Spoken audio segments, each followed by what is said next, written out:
Olá, esse é o Painelcast, o podcast da EARP. Eu sou a Fabiola Narciso, engenheira civil. E eu sou a Mirelle Dino, arquiteta e urbanista.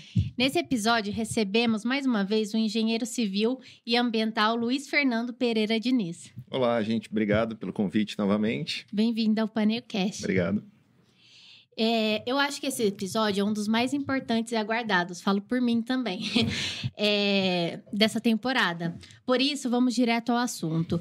José Antônio Lanchotti, arquiteto urbanista e nosso colega da EARP, uma das pessoas que mais entendem da Lei de Uso e Ocupação do Solo do Brasil. Seja bem-vindo ao Painelcast. Muito obrigado pelo convite, é um prazer estar aqui com vocês hoje.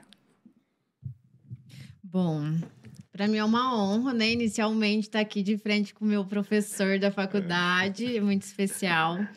Muito obrigada por estar aqui. E para começar, então, esse nosso bate-papo, eu queria entender como que a gente chegou nessa lei, de todo esse movimento que tá gerando, né, essa revisão. Fala um pouquinho para a gente até entender o que é essa lei.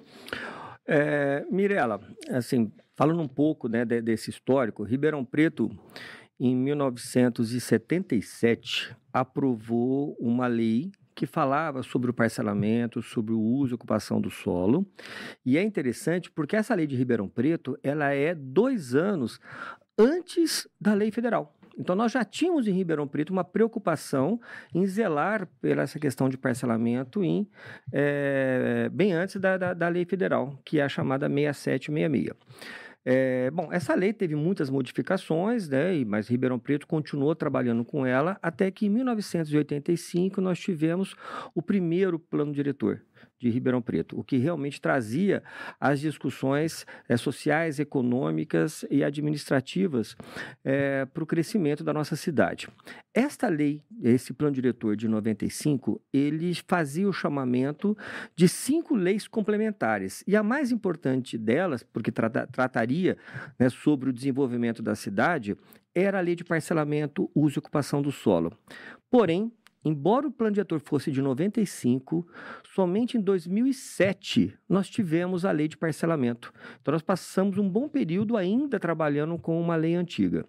Em 2007 foi feita, né, a chamada Lei 2157 e chegamos depois, em 2012, com a necessidade de uma revisão desta lei anterior. E foi feita uma nova revisão. E nessa revisão, as modificações que a Câmara propôs, eles não fizeram, né, não realizaram as audiências públicas. Então, essa lei que foi aprovada em 2012, ela foi tida como inconstitucional. E ela foi, então, revogada. Na hora que ela foi revogada, voltamos a trabalhar com uma lei de 2007. E aí, né, nós tínhamos a necessidade de rever, e essa revisão ela não acontecia. Veio, então, a necessidade de rever o plano diretor.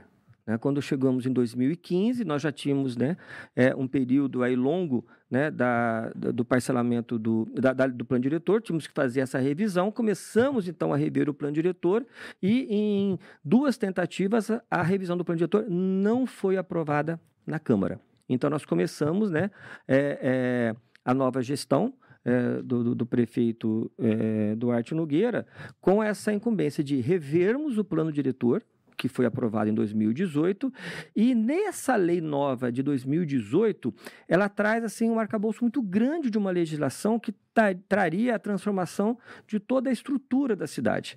E essas leis, que são as 14 primeiras que foram elencadas, teria a lei de parcelamento, uso e ocupação do solo, uma revisão do Código Ambiental, uma revisão do Código de Obras, mas nós tínhamos leis novas que nós não tínhamos, que era, né, um plano municipal de turismo, que nós não tínhamos, a lei do plano da mobilidade urbana, que nós não tínhamos. Então, algumas leis eram novas e outras eram revisões, tá?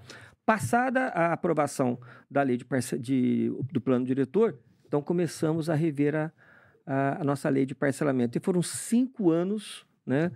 Somando, aí deu quase 5.000 horas de discussão técnica dessa lei. Foram 24 audiências públicas que nós realizamos, né, para colhermos, né, as contribuições para essa lei. até que chegamos agora em abril e essa lei foi aprovada. Então, sim, um histórico meio grande, né?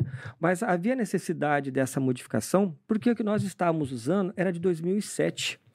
De 2007 para cá, a cidade modificou muito, ela já cresceu muito, nós tínhamos já novos parâmetros de visão de planejamento urbano de cidades, estávamos ainda com uma lei muito antiquada.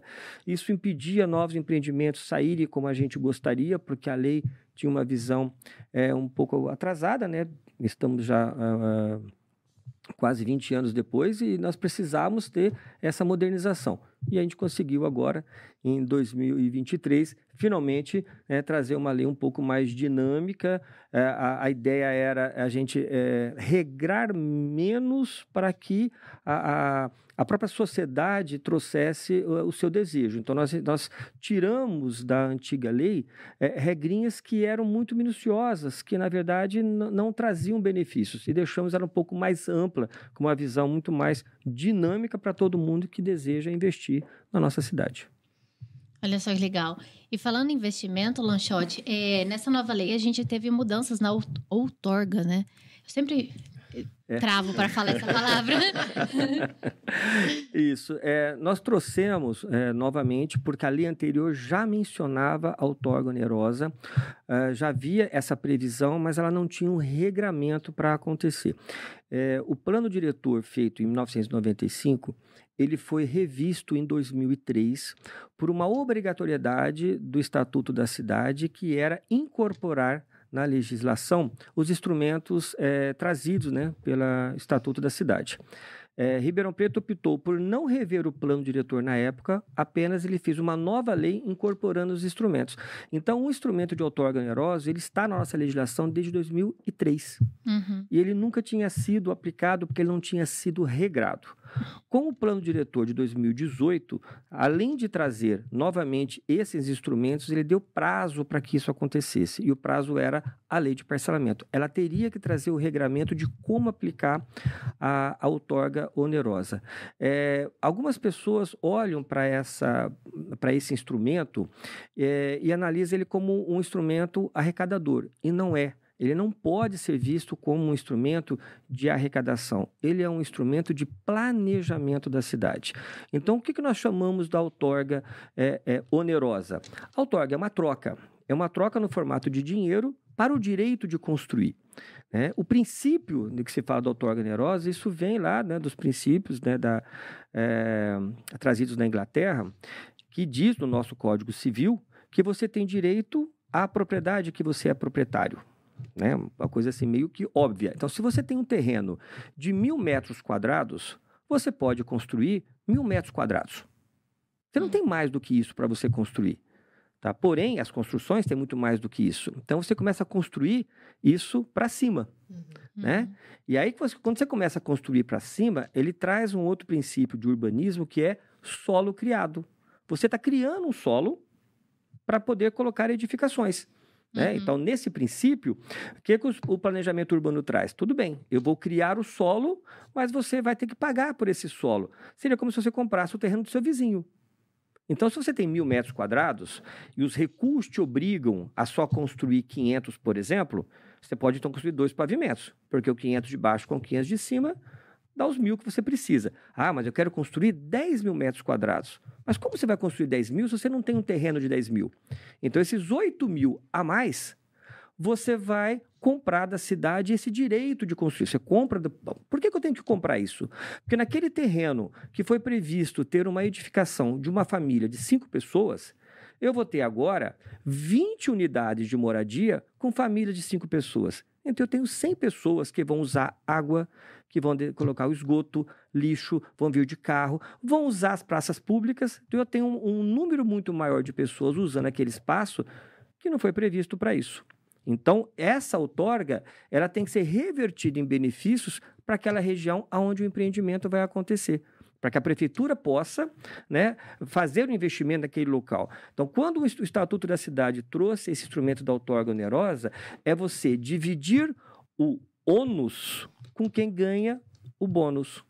Tá? Então, é isso. Então, os custos que ficariam para o poder público, nós temos que diluí-lo. Porque se eu não fizer a diluição com quem está fazendo o empreendimento, isso vai sair apenas do IPTU. Mas eu tenho pessoas que moram numa outra região da cidade, que não está se beneficiando com nada que está acontecendo ali, mas o IPTU dela, em vez de trazer benefícios lá para o bairro que ela mora, vai trazer para essa região. Então, não. Então, quem traz esse empreendimento para esse local, se ele vai gerar uma demanda maior, então nós vamos ter que onerar essa situação. Então, é para isso que ele vai acontecer. E a história da outorga, a gente vai ter que analisar, por exemplo, uma região que eu já tenho muita escola, que eu já tenho uma estrutura de saneamento boa, que eu já tenho água, tenho esgoto, que eu não preciso, né, ter nenhum investimento maior, então nesse local a outorga pode ser menor, porque eu não tenho tanto investimento para fazer. Mas em alguns locais que eu já sei que eu não tenho essa infraestrutura toda, que o poder público vai ter que fazer, então nós vamos ter que cobrar. Então essa diferença, né, dos valores da outorga vão estar por conta disso. Em que regiões, né, que a gente vai estar, como é que vai ser essa cobrança? E nós chegamos à conclusão, depois de muitas discussões, que nós teríamos um hiato, né, para podermos nos adequar. Então, nos primeiros 3 anos, essa outorga não será cobrada. Tá? Depois disso, ela vai ser cobrada de forma escalonada. Então, você vai ter um percentual nos primeiros anos, depois um pouco maior, e somente daqui a 10 anos é que a gente vai cobrar a outorga por inteiro. Porque a gente vai saber já aonde estão os investimentos que temos que fazer. E essa diferença de localização da outorga, né, de preço, vai ser definido pelas UOPs, né? As Unidades de Ocupação Planejada. Isso. As UOPs, a gente... Até explique melhor, eu acho que nem todo mundo aqui sabe o que são as UOPs. Olha, as UOPs, a gente vem discutindo já há muito tempo essas unidades, né? A gente achava que a cidade já tem um tamanho grande, um tamanho, né, já físico, que não dá para ter um planejamento único. Nós temos que dividir algumas células para a cidade. Aí veio, vamos discutir por bairros, mas não é por bairro, porque os bairros também são muito fracionados. Nós já tínhamos na cidade uma divisão chamada subsetores, mas que eles são pequenos também. A gente achava que não dava para ser. Então, resolvemos, né, identificar uma outra forma de dividirmos a cidade. Então, veio essa ideia de criarmos unidades, né, de ocupação planejada. Então, vamos planejar como é que essa ocupação vai acontecer. Nós dividimos a cidade em 22 células, né? Essas células, a gente agrupou diversos subsetores, utilizamos avenidas, utilizamos os córregos para fazer as divisões físicas, porque existe uma relação também com a quantidade de pessoas que moram nesse local. Como o censo também trabalhou por subsetor, a gente precisava saber, então, quantos moradores, então também utilizamos essa subdivisão que o IBGE iria utilizar para poder fazer o censo de população. Porque aí eu vou saber, então, quantas pessoas moram em cada UOP. E aí nós vamos identificar, dentro dessas UOPs, primeiramente, a centralidade, né? Que seria o centro nervoso, o centro ativo daquela unidade. Então, pegar um exemplo real. O Jardim Paulista. Eu sei que no Jardim Paulista eu tenho essa centralidade em 2 ruas, Henrique Dumont e a Camilo de Matos. Tá? Então, existe um binário, né, viário, uma rua vai e a outra vem. E nessas 2 ruas eu tenho uma quantidade muito grande de comércios, de serviços. Então, tem bancos, supermercados, tem universidade, todo desse eixo. Então, com isso, eu sei que ali tem corredor de ônibus, então eu tenho um deslocamento fácil. Né? E a gente vai, então, trazer o quê? Incentivos para que nessas centralidades apareça moradia. Alguns bairros, nós sabemos que ele tem baixa moradia. Então, eu vou incentivar moradia. Outros bairros, eu tenho bastante moradia, mas eu não tenho trabalho. Então, nós vamos incentivar trabalho. Outros locais, eu não tenho serviços. Eu não tenho equipamentos públicos, eu não tenho escolas. Então, a gente vai começar a incentivar o aparecimento de cada uma dessas necessidades para essas unidades de ocupação planejada, e com isso a gente vai reduzir a necessidade de você ter que sair dessa unidade para comprar pão, para ir ao banco, para poder estudar ou ter o local de trabalho. E você reduz, então, a necessidade de deslocamento das pessoas, então você vai reduzir a necessidade de carros atravessando a cidade, porque você vai encontrar boa parte do seu dia a dia ali naquela unidade, e vai ter também o quê? Moradia, porque a gente sabe que a moradia é a melhor atividade para aumentar segurança. porque sempre tem alguém na janela, sempre tem alguém olhando. Então, é necessário que a gente traga moradia para esses locais que nós não temos moradia. Por exemplo, o Boulevard. O Boulevard, era um bairro nobre, só tinham casas grandes de pessoas que eram ricas na cidade, e com o tempo eles foram mudando para outros condomínios, foram se distanciando. E ali ficou, na verdade, uma região comercial. E ninguém mais quer morar naquele local. E não podia ter prédio. Era proibido ter prédio naquele bairro. A lei municipal proibia isso. Então, o que nós fizemos? Nós quebramos isso. Então, nós vamos incentivar que você tenha moradia no Boulevard. Entendi, mas agora eu fiquei na dúvida. Porque até então eu tinha entendido que a partir do momento que já tem uma restrição de loteamento naquele bairro, naquele loteamento, a UOP não mudaria essa restrição. Não, quando existe uma restrição de condomínio... essa restrição cartorial. Se tem a restrição cartorial, nós não vamos mudar. Tá. É que o Boulevard não era restrição cartorial, era restrição da lei municipal. Era a lei municipal que não permitia, não era cartório. Diferente, por exemplo, o Canadá. O Canadá tem restrição cartorial. Ela sofreu com o Canadá. O Jardim Canadá, eu preciso fazer aqui uma saudação aos moradores do Jardim Canadá, porque, na verdade, foi um bairro que demonstrou realmente o seu poder de democracia. Eles foram a todas as reuniões das audiências públicas, levando as suas demandas. E é isso que é necessário, que a população perceba que ela precisa levar as suas demandas. Porque como poder público, você tem uma visão de planejamento, mas eu tenho que ouvir a sociedade. Por isso que são as audiências públicas, elas são abertas. Se as pessoas não trazem nenhuma reivindicação, eu vou entender que não existe uma reivindicação. Então prevalece apenas a análise técnica. O Canadá não foi assim. Eles deixaram bem claro, nós queremos que seja assim. Por mais que a gente entendia naquele momento que não teria mais o perfil, eles quiseram que fosse mantido o uso residencial. E foi mantido. Então, assim, eles têm lá uma restrição cartorial que eles não quiseram que fosse alterado. E isso foi respeitado lá e em todos os demais bairros que têm restrições cartoriais, isso foi respeitado. Mas o Boulevard não tem. O Boulevard, na verdade, é uma legislação municipal. Então, a gente entendeu, né, que Então, o Boulevard, ele é uma unidade única. Quando eu falo Boulevard, ele pega tanto o Boulevard como o Alto da Boa Vista. Né? Toda aquela região é a chamada UOP 06 Boulevard, tá? Onde nós vamos trazer alguns regramentos para incentivar a moradia. Bom, qualquer prédio? Não, tem restrição de altura. Qualquer ocupação? Não, tem restrição, né, de taxa de ocupação. Então, sim, vai ter restrições. Mas a gente quer trazer moradia porque é uma forma de aumentar o incremento até de segurança do local. Sim. Porque a hora que 18 horas, quando fecha o comércio, aquilo fica deserto. As poucas moradias que acontecem lá, elas ficam até inseguras, porque tem pouca gente circulando. E durante o dia aquilo é, né, um fervor. Super movimentado. Então a gente quer equilibrar isso.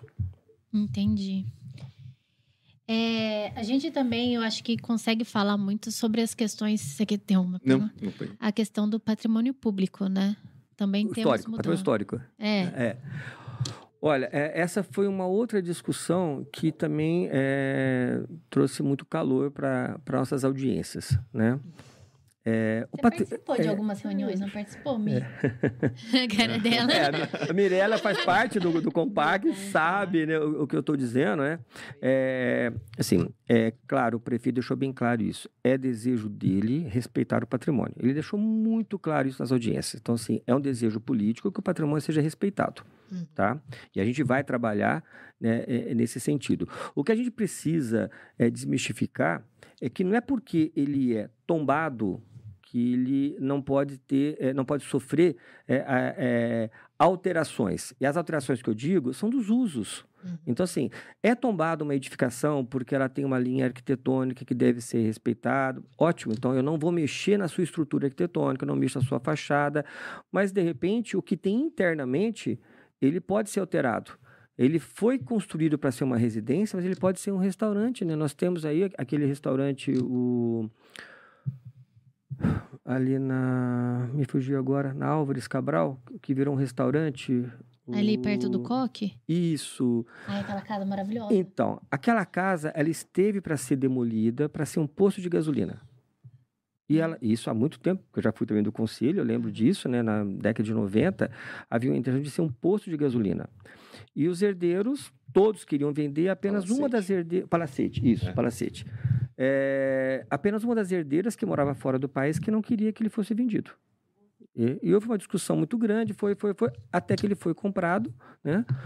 Por uma pessoa que gosta de patrimônio e resolveu restaurá-lo.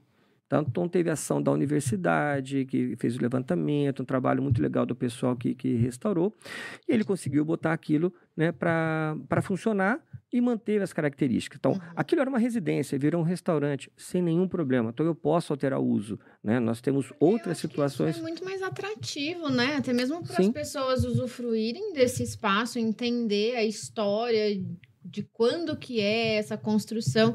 Eu acho isso importante, trazer a população para dentro dessas edificações e não simplesmente tombar e deixar lá, sem mexer e virando só ruínas, né? Olha, Mirella, outro exemplo muito feliz, a biblioteca Sinhá Junqueira. Exato, ficou lindo. E olha que essa reforma é da época que você me dava aula. Então, assim, era... A Mirella entregando a idade aqui. Porque era incrível poder ter esse contato. E eu lembro quando ela estava toda fechada, eu tive a oportunidade de conhecer a restauradora que estava à frente dessa obra. Ela falou, vem conhecer. Então, assim, eu entrei no canteiro de obras e vi ela pintando, sabe? Restaurando as pinturas, os murais. E isso é trazer essa riqueza da história da cidade. Então, nós queremos preservar, obviamente, o que tem que ser preservado. Existe uma grande discussão que é chamada área de ambiência, que esse é um ponto que pega muito, né? Ah, mas não pode se mexer nada até um raio de tantos metros. Não é que não pode mexer. Pode mexer, tá? Apenas o que a gente quer é analisar se nesse entorno tem ou não tem interferência na situação. Um bom exemplo de entorno foi a decisão do tombamento do Quarteirão Paulista, que ele, de uma certa forma, o Estado, né, que é o Condefat, ele autorizou a verticalização nas ruas laterais. Então, aonde você tem a Duque de Caxias e a General Osório, tá? Você poderia verticalizar, porque já tinha verticalização ali quando foi tombado, tá? Mas lá na Amador Bueno, ou seja, para trás do teatro e para frente do teatro, tá? No sentido do olhar, você não pode verticalizar. Então, você mantém o olhar e o skyline da edificação, tá? Mas o seu entorno você pode mexer. Então, essas regras é que a gente vai trazer agora, né? Com um mapa que a gente vai estar produzindo da zona de proteção ao patrimônio. Então, nós já temos algumas áreas que foram preservadas nessa lei, como a 9 de Julho, como Bonfim Paulista e como um pequeno núcleozinho histórico no centro, onde você pega o Quarteirão Paulista, pega a Antártica, alguns bens já tombados, tá? Nós vamos fazer agora um mapa maior, né, pegando uma região maior, isso tudo vai ser estudado tecnicamente, vai ser apresentado, né, para a sociedade nas audiências, como é que a gente deseja esse mapa, para que se tenha a preservação. Para que as pessoas entendam que os bens tombados, eles não são um estorvo para a cidade, não, dá para conviver muito bem com o desenvolvimento, isso é uma coisa assim pacificada.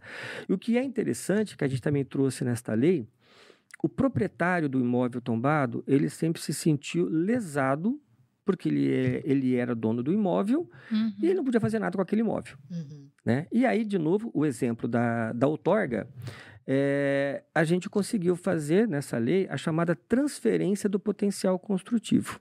Então, imagina de novo o exemplo. Você tem um terreno de 1.000 metros quadrados e você tem uma construção nesse terreno tombada de 300 metros. Você não pode derrubar essa edificação. Então, aqueles 700 que você teria direito, tá? Você não pode utilizar. Então, você pode vender. Então, a outorga onerosa da empresa, em vez de ela comprar do poder público, ela pode comprar desse proprietário. Ela vai fazer uma construção que ela precisa de 700 metros a mais, ela compra de você, proprietária. É que interessante isso.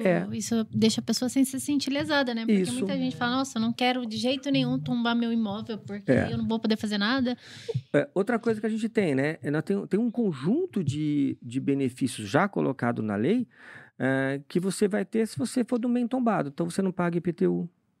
Vai fazer reforma, você não paga o ISS. Você não paga nenhuma taxa do município. Você tem vários regramentos possíveis de benefício porque o teu bem é tombado.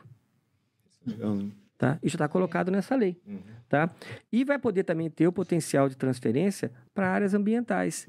Tem muitos proprietários que são donos de áreas, né? Ele tem uma área ambiental muito grande que ele tem que preservar, então ele não pode desmatar, mas ele reclama, eu tenho essa área toda que eu não posso usar. Pode, você pega essa metragem e você vai vender para quem tem que comprar o direito de construir. Então, o direito de construir não vai só para o poder público, você pode fazer uma negociação com essa área. Ai, gente, desculpa, eu acho isso muito confuso. Muito confuso toda essa história.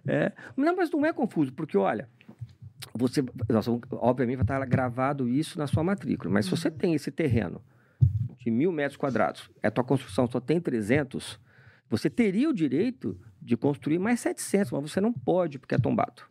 Entendeu? Aí ele vai fazer um prédio, ele está precisando comprar 3.000 metros quadrados para construir. Por quê? Porque ele tem 1.000 metros, ele quer fazer 4.000 metros. Então, ele tem que comprar 3.000.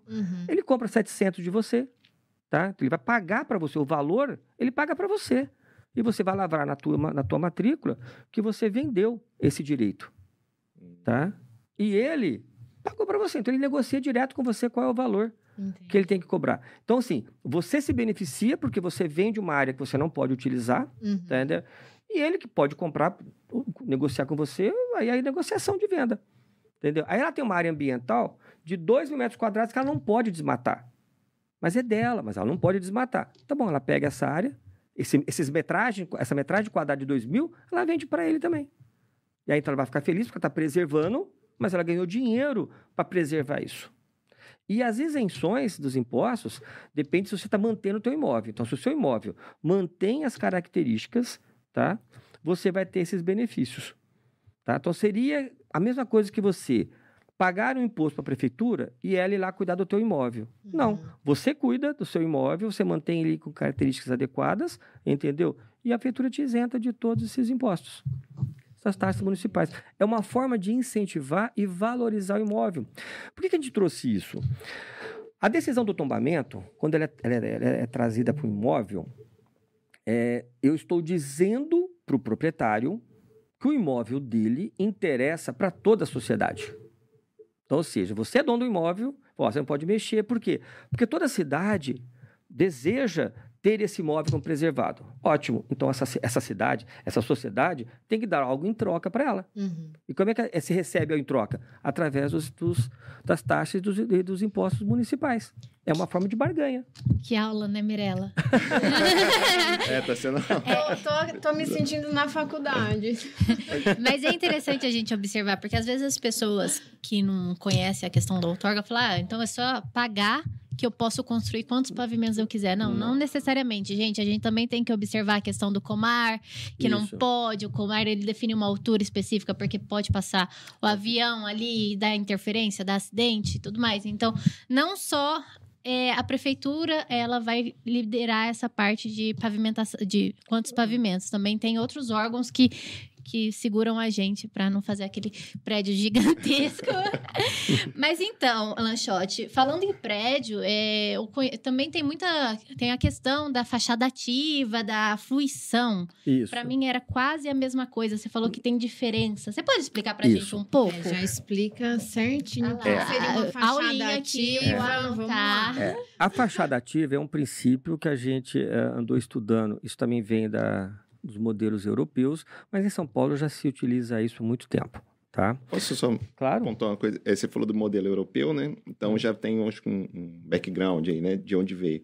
A questão da outorga, voltando um pouquinho ao assunto, também tem uma experiência de outros locais? Ela vem de um... Sim. A outorga vem quase do século passado. Isso já é estudado na Inglaterra, né? Isso já vem... Já sendo usado, assim. Sim. Que ela não usava o termo outorga, usava o termo solo criado.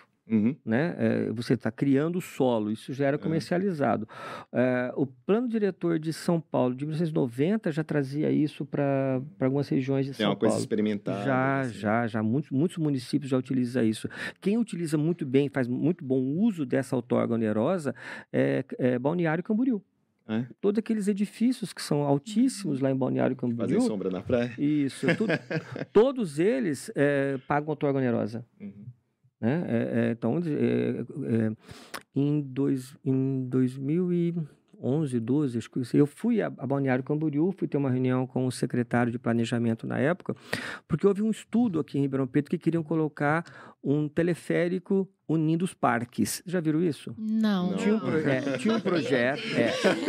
Pois Fiquei é. imaginando como é que seria. Tinha um projeto, né? Foi apresentado aqui um projeto. Logo que teve o projeto do calçadão, a reforma do calçadão, Uhum. no mesmo projeto, tem tá na internet, isso quem quiser pode ver.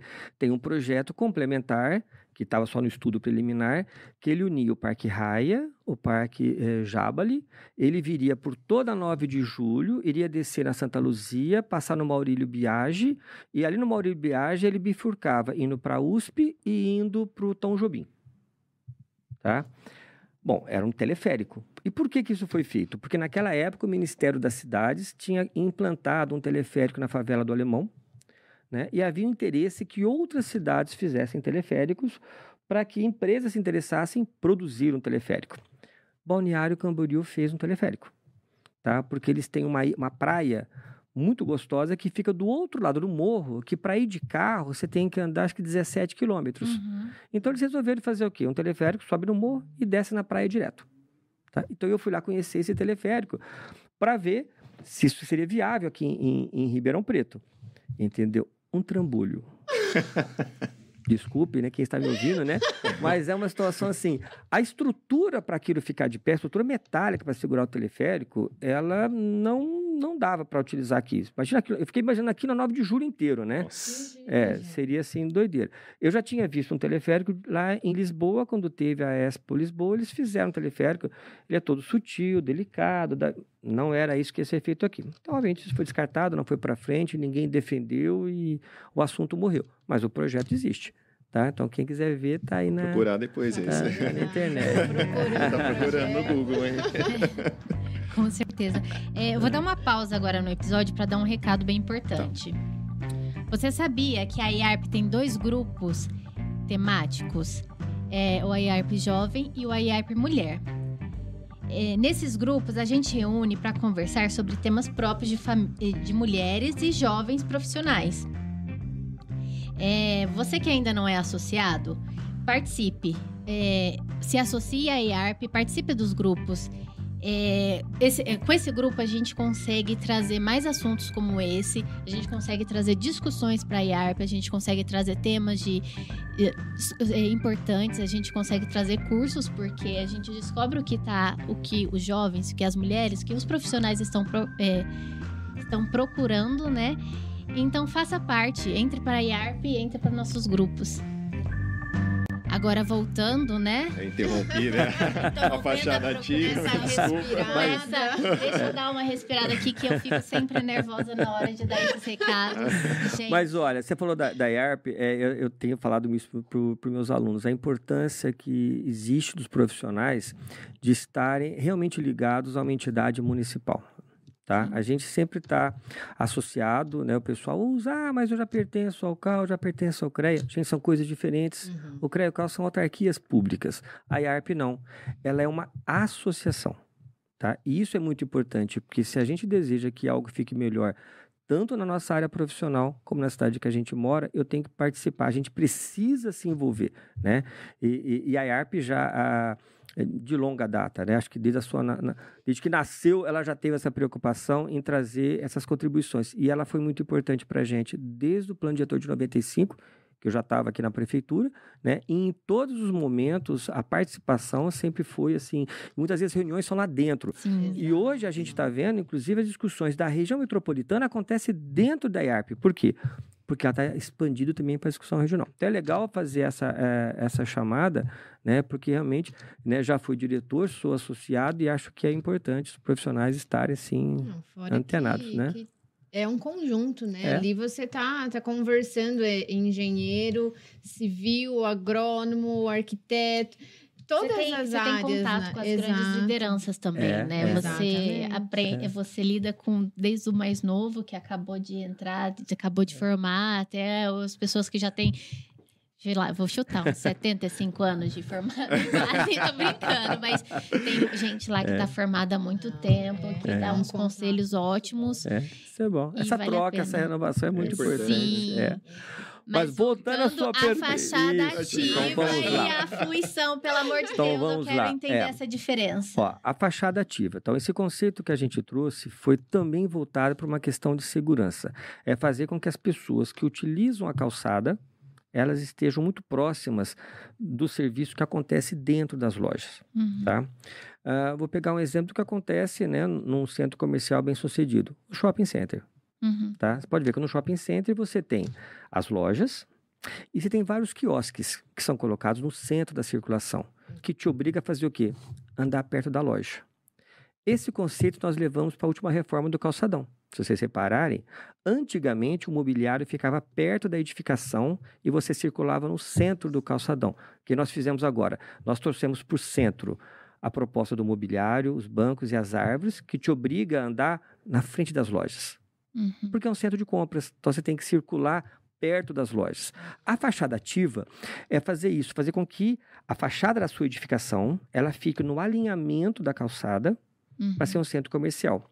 Porque você vai aumentar a segurança de quem anda na calçada e de quem está na loja. Para não ficar com aqueles muros de condomínio fechado, né? E aí você tem que ter aberturas, tem que ter portas e janelas. Ou seja, quem passa na calçada vê o que acontece dentro da loja e quem está dentro da loja está vendo quem passa na calçada. Essa troca faz com que o comerciante ele fique mais bem sucedido, porque ele vai ter um produto oferecido em quem passa na calçada. Se você fizer a fachada ativa, que é algo que mostra realmente o edifício tendo vida para quem passa na calçada, você vai ter alguns benefícios, como os recuos. Você pode colar a edificação comercial na calçada. Tá. Senão, você vai ter que recuar 5 metros. E a gente quer que você cole aqui na frente, tá? Para poder aumentar. Também nos interessa que as calçadas fiquem um pouco mais largas e humanizadas. Então, você também pode humanizar. Você pode aumentar a sua calçada. Aquele trecho que você aumenta, se você quiser, você pode doar ao poder público, porque você reduz o teu IPTU, porque reduzir o teu tamanho do Aumentar lote. para dentro do recuo. Para dentro do recuo. Você recua a edificação, isso também pode, né? Ah, mas vai ficar cheio de dentes? No começo vai. Mas acho que é o momento que você vai ter uma calçada mais agradável. Você poder colocar bancos. Nós estamos incentivando o aparecimento dos parklets, que é a troca da vaga do carro por uma extensão de calçada. Já tem um parklet ali na frente do período segundo. Isso. Mas nós vamos ter outro. Nós estamos com 5 sendo estudados para serem colocados aqui no centro. Teve uma palestra na EARP sobre parklet. Aí eu... É muito legal. É uma coisa muito legal que a gente quer o quê? A gente quer a rua mais ativa. A gente quer que as pessoas usem mais a rua. Então, essa é a fachada ativa. É você fazer a edificação chegar dentro do alinhamento. A fruição são aqueles edifícios que permitem você passar dentro do edifício e sair do outro lado da rua. Então, a fruição... Então, a fruição, ela faz com que aquele espaço que ainda é privado, que é dentro de um lote, mas você fez a edificação mais alta, então você, com tudo em pelotismo, você consegue cortar por dentro do bairro e sair do outro lado. Então, você faz com que a população também circule dentro do bairro, tem essa integração de uma rua com a outra, com as atividades comerciais que vão surgir ali. Então, essa é uma fruição. Alguns bairros talvez não vai ter esse apelo, né? Porque você não tem tantas atrações de um lado como de outro. Mas outros bairros têm. O centro tem muito essa atração. O Boulevard tem muito atrativo para isso, de você fazer tanto a fachada ativa, como você fazer a fruição. Esses instrumentos, eles são instrumentos de incentivo. Então, se você fizer essas atividades, você vai ter outros benefícios em troca. Ele não é obrigatório. Você não é obrigado a fazer a fachada ativa. Mas se você faz fachada ativa, por exemplo, então você pode colar no alinhamento. Então, esse é um benefício. Ah, não quero fazer? Então, você vai ter que recuar 5 metros. Entendi. Tá? Então, esses instrumentos é o que a gente vai trazer com as UOPs. Porque em algumas UOPs, a fachada ativa é bem-vinda. Outras UOPs, não. né? Alguns bairros que você não tenha tanta circulação de pessoas, ou bairros que você não tenha rua do outro lado, que consiga atravessar, então talvez a faixa ativa não seja tão interessante. Então a gente vai estudar depois o OP por OP para dizer o que pode ser em cada uma delas. É até interessante, estudar depois, né, o OP. Quando lançou essa lei, eu achei que as UOPs já estavam definidas, elas ainda não estão. Cada UOP vai ser, ainda, as leis dessa UOP vai ser estudadas, a prefeitura tem quantos anos para As UOPs, elas já estão definidas quais são os tamanhos delas. Mas as restrições dessas UOPs. Elas vão ser feitas agora. Então, nós estaremos semana que vem já lançando a portaria com a comissão, que vai iniciar, porque nós temos um compromisso de começar 90 dias após a lei. E isso vai acontecer agora, dia 15 de julho. E até 2 anos para finalizar. Até 2 anos para finalizar. Tá? Então, esses são os estudos. E essas definições dessa UOP, né, dos regramentos dessa UOP, as restrições das UOPs, elas vão ser abertas ao público? Sim. Por exemplo, igual o Jardim Canadá, os moradores foram lá para ajudar a definir? Todas as UOPs, elas precisam ser leis complementares. Uhum. Então, elas precisam de maioria absoluta na votação da Câmara. Então, cada uma tem que ser uma lei. Né? E todas as leis têm que ter audiências públicas. Então, nós vamos fazer os primeiros estudos, fazer os primeiros regramentos, e aí vamos chamar a população. E vamos tentar fazer reuniões aonde são as UOPs. Então, a primeira UOP, que é a chamada UOP Central, a 01 Central, ela pega o Quadrilátero Central, os Campos Elíseos, a Vila Tibério, o Jardim Paulista, Paulistano e Vila Seixas. Tudo isto é uma única UOP. Dentro dessa UOP, nós vamos desenvolver o chamado PAR, que é Plano de Ação Regional. Tá?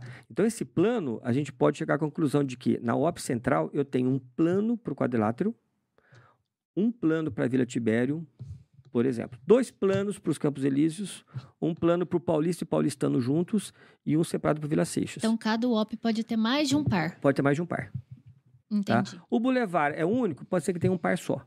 Tá? Então, assim, não existe um regramento de quantos par. Vai depender dos levantamentos, de entender as centralidades. Porque o Quadrilátero Central, ele é uma enorme centralidade, embora eu tenha ali a região da Praça 15. Tá? Então, eu tenho comércio espalhados para vários lados. Mas eu tenho, ali onde é Higienópolis, por exemplo, uma quantidade maior de moradia do que de comércio. Mas se eu vou nos Campos Elíseos, eu tenho a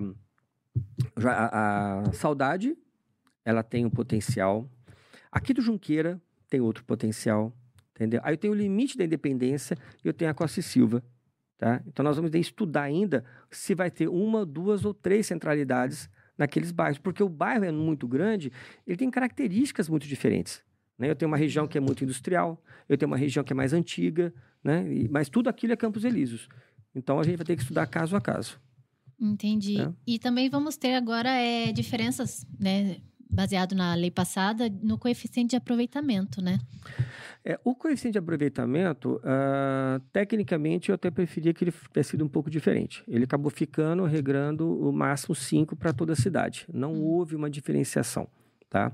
Ele poderia ter sido um bom instrumento para a negociação das outorgas e dos instrumentos, né? Eu poderia trazer um potencial maior ou menor de acordo com o que se deseja para cada UOP. Mas hoje ele ficou, na verdade, ele pode chegar até 5 em qualquer região da cidade.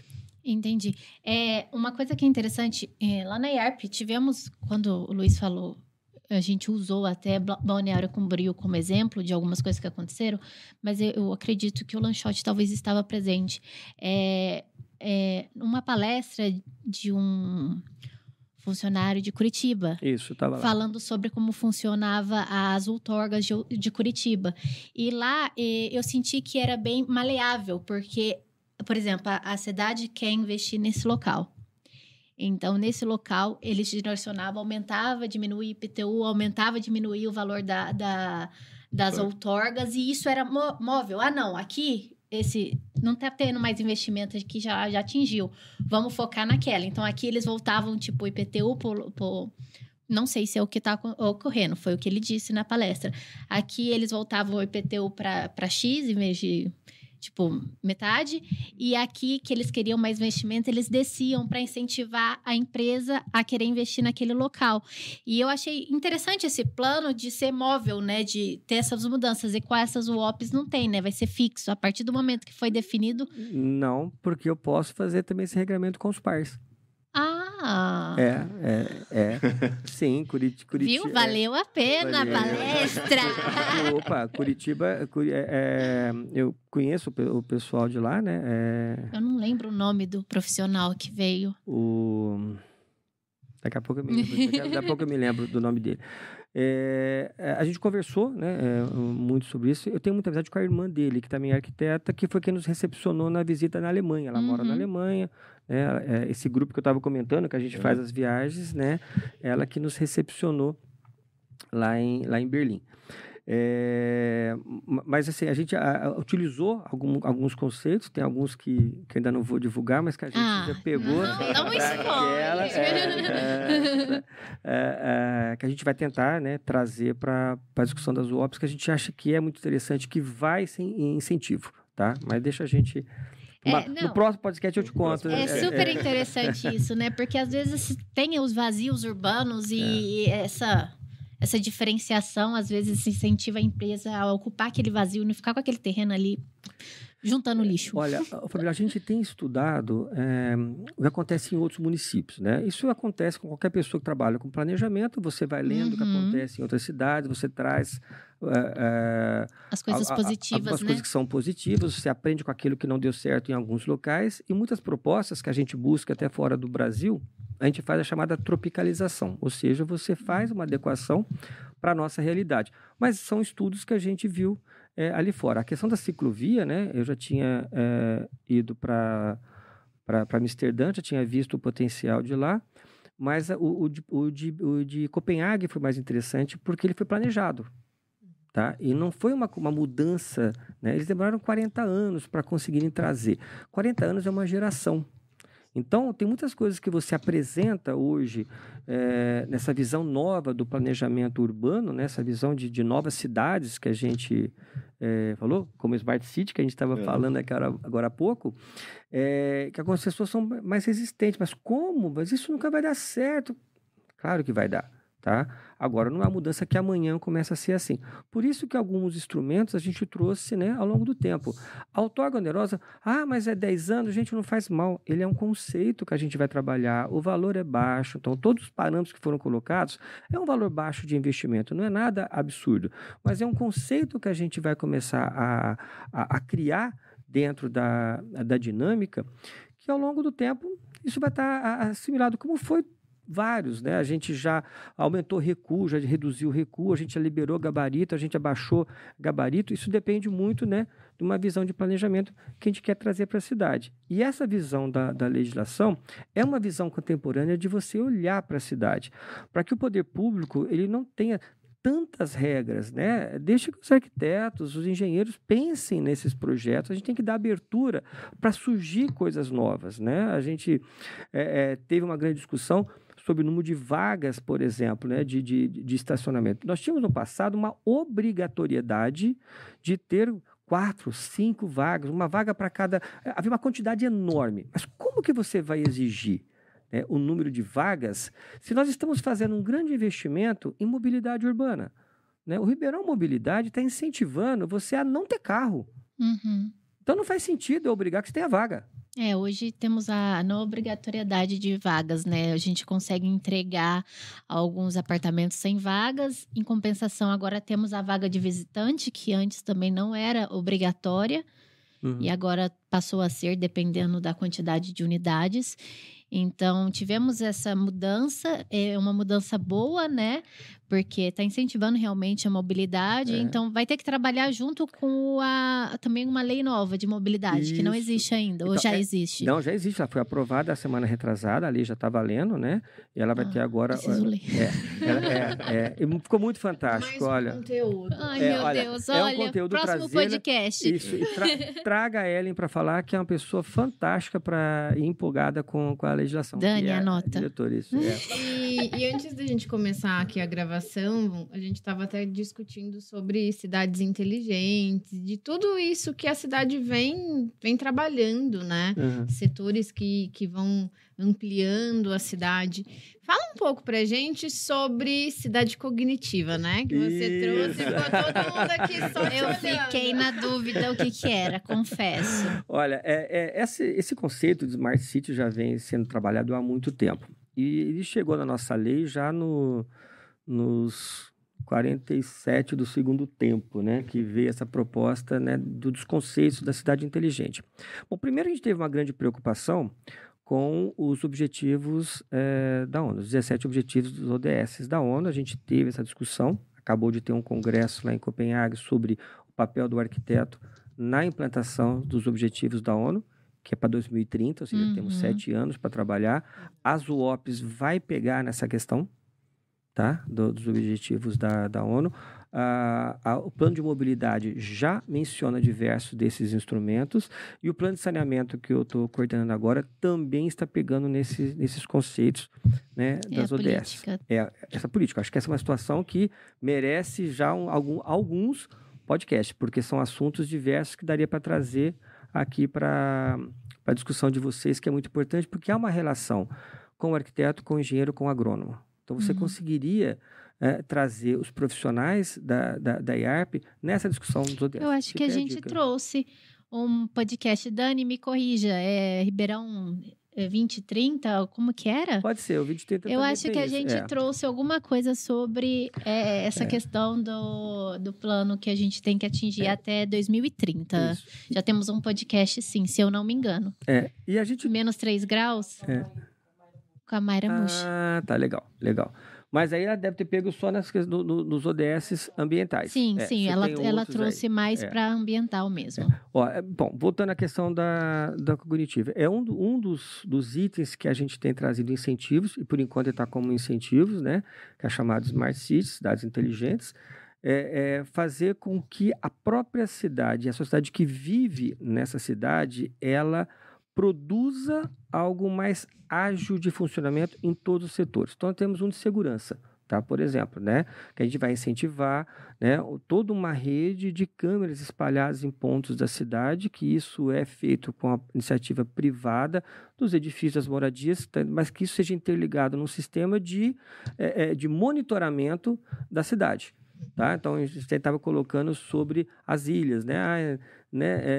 Tal lugar não tem assalto porque uma ilha não tem como roubar carro, né? Nós não estamos nessa situação, né? A cidade de Paulínia colocou portal na entrada que para você entrar e sair tem todo um controle de quem entra na cidade. Nós não temos condições de fazer isso, nós temos muitas entradas na cidade, né? E é uma cidade que, de uma certa forma, ela tem reduzido o índice de assaltos. Então, você fala com a pessoa da polícia, você tem lá, né, a redução do índice, mas não é a sensação que a sociedade tem. A mídia divulga muito mais a parte negativa do que a positiva. E isso traz um certo medo na sociedade, que ela tem feito o quê? Ela se tranca em muros. Tá? Então, assim, essa situação de se trancar em muros, eu te pergunto, mas e na hora que você tem que sair do muro? A hora que você vai para a escola, a hora que você vai para o cinema, você vai ter que sair desse muro. Você está andando na rua, só tem muro também do lado, é desesperador. Então, é desesperador. Nós precisamos aumentar realmente a sensação da segurança. E a melhor sensação de segurança é quando você percebe que você está sendo, de uma certa forma, visto. Né? Então, você entra em algumas cidades europeias que venceram isso, você tem um policiamento o tempo todo presente. Então, você fica mais seguro, você tem um policiamento, tá? Mas eu não preciso de um guarda-costa. Mas eu tenho na fachada ativa, as pessoas estão me vendo, né? Os bancos perceberam isso na década de 80, quando eles começaram a colocar vidros nas fachadas dos bancos, porque a luz ficava acesa. Os supermercados também. Por quê? Qualquer movimento interno a esses locais era visto de quem passava na rua. As farmácias hoje em dia. As farmácias hoje em dia, tá? Então, assim, o olhar da sociedade é a maior segurança para a própria sociedade. Então, as câmeras, tá? É uma coisa que a gente está trabalhando. E a questão da cidade cognitiva, que embora a palavra seja novidade para alguns, mas quase todo mundo já usa isso. E o melhor exemplo é o Waze. Tá? Então, o Waze ele é apenas um sistema ligado na nuvem, onde o próprio usuário do Waze informa onde o carro está parado. Ou mesmo que ele não informe, como o teu celular, ele tem a localização e você não está se movimentando, a nuvem, ou seja, a inteligência artificial percebe que se o celular está parado, a pessoa de trás também está, a outra também está, ou seja, a via nesse local está lenta. E quando tem um carro quebrado, é você que informa que o carro está quebrado. Se tem polícia, você que informou que é a polícia. E isso começa a trazer uma informação para o próprio usuário do sistema. Então, nós vamos tentar trazer um incentivo para isso, né? Que você consiga, né? Assim, sendo bem avançado na situação. Um buraco na rua. Todo mundo liga lá na infraestrutura para reclamar que tem buraco na rua. E a infraestrutura não consegue se programar. Então, numa situação dessa cognitiva, eu começo a receber informações de pessoas que reclamaram no buraco da rua. Eu percebi que da rua X, eu tive 50 reclamações. Da rua Y, eu recebi 2 reclamações. Então, eu percebo que esse buraco está incomodando muito mais do que o outro no número de usuários. Então, isso faz com que a inteligência artificial faça um mapeamento de onde estão os principais buracos mais reclamados, e aí a secretaria consegue dinamizar qual é o roteiro que ela vai ter que trabalhar para poder atender o maior número de reclamações. Então, isso você barateia a situação, a sociedade contribui para que isso possa funcionar. Então, é uma forma cognitiva que vai ter que ser desenvolvido. Né? Existe já, né, um projeto em cima das chamadas cidades inteligentes, porque nós estamos vivendo um mundo já chamada Revolução 4.0. Né? Seria um aplicativo da cidade? Isso vai ter que passar. Vai ser esse formato. Nós vamos ter que desenvolver como é que isso vai funcionar. E essa questão do aplicativo, por exemplo, eu fui procurado, como eu trabalho muito com acessibilidade, eu fui procurado por um shopping, tá? Que queria fazer desenvolver alguma situação para facilitar um cego para andar no shopping. Olha só. Como é que uma pessoa cega anda no shopping? E a gente começou isso já faz uns 6 anos que eu conversei com eles, né? De tentar desenvolver um programa do celular que ele pudesse informar, como acontece com o Waze. Na rua, ele informaria dentro do shopping. Quais lojas talvez estão do lado. Isso. E aí você conseguiria se locomover, o cego com fone de ouvido, né, vira aqui, vira ali, ele conseguiria ter essa orientação, como acontece com o Waze. E as lojas poderiam, inclusive, elas pagarem o próprio aplicativo, dizendo, na minha loja eu estou com a promoção XYZ. Então, além de a pessoa se orientar, tá? E nós procuramos um desenvolvedor de programa, como é que isso iria funcionar, tá? E qual era a grande dificuldade? O Waze trabalha com X e Y. Então, ele tem um sistema de ordenada. Ele não trabalha com o Z. Ele não tem altura. E o shopping tem mais de um pavimento, então teria um problema de sobreposição de plantas. Começamos a desenvolver nisso, a coisa não avançou, mandou, veio a pandemia, parou. Fiquei sabendo que o Waze está desenvolvendo isso. Viu? Ótimo. Está para ser lançado já esse programa que você vai poder fazer... O eixo Z. O eixo Z. Então, quem tem o Waze vai conseguir, daqui a pouco, entrar dentro do shopping com toda a orientação dos shoppings. Do Brasil todo. Olha só que legal. Mas é interessante trazendo isso para a Smart City também, né? E o que a gente vai conseguir implantar futuramente. Então, assim, a gente está trazendo os incentivos, a questão do carro autônomo, a questão dos points de drone, né? O drone point para poder levar produtos dentro de condomínios pelo próprio drone, a discussão de como utilizar esses drones. Os drones tripulados, né? Nós temos aí um empreendimento de Uberaba que está interessado nesse drone da Embraer, né? E nós temos o Ribeirão Pretano, que é quem está coordenando, tá, essa discussão com o empreendimento aqui de Uberaba com a Embraer. Ele foi lá para a Embraer, ele foi para a Embraer ver o sistema Embraer e foi ao Rio de Janeiro ver o sistema das câmeras, né, que estão espalhadas lá, que foi feito no Rio de Janeiro por conta das Olimpíadas. Aquele sistema de monitoramento de segurança, tá, poderia ser implantado aqui em Ribeirão Preto. Entendi. E os carros autônomos seria na cidade toda? Não. A questão do carro autônomo é uma coisa mais complicada. Alguns países já têm o carro autônomo, né? A gente está com essa visita agendada para conhecer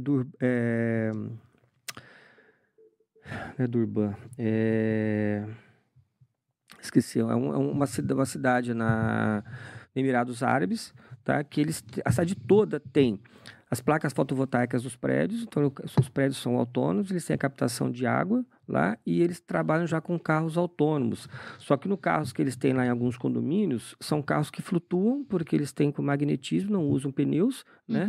E tem as rodas específicas dos carros. Então a gente já viu os vídeos, né? Essa pessoa que está organizando a viagem já esteve lá, já visitou, e essa seria a nossa ideia. Aqui em Ribeirão Preto, o carro autônomo, de início, ele ia atender alguns condomínios.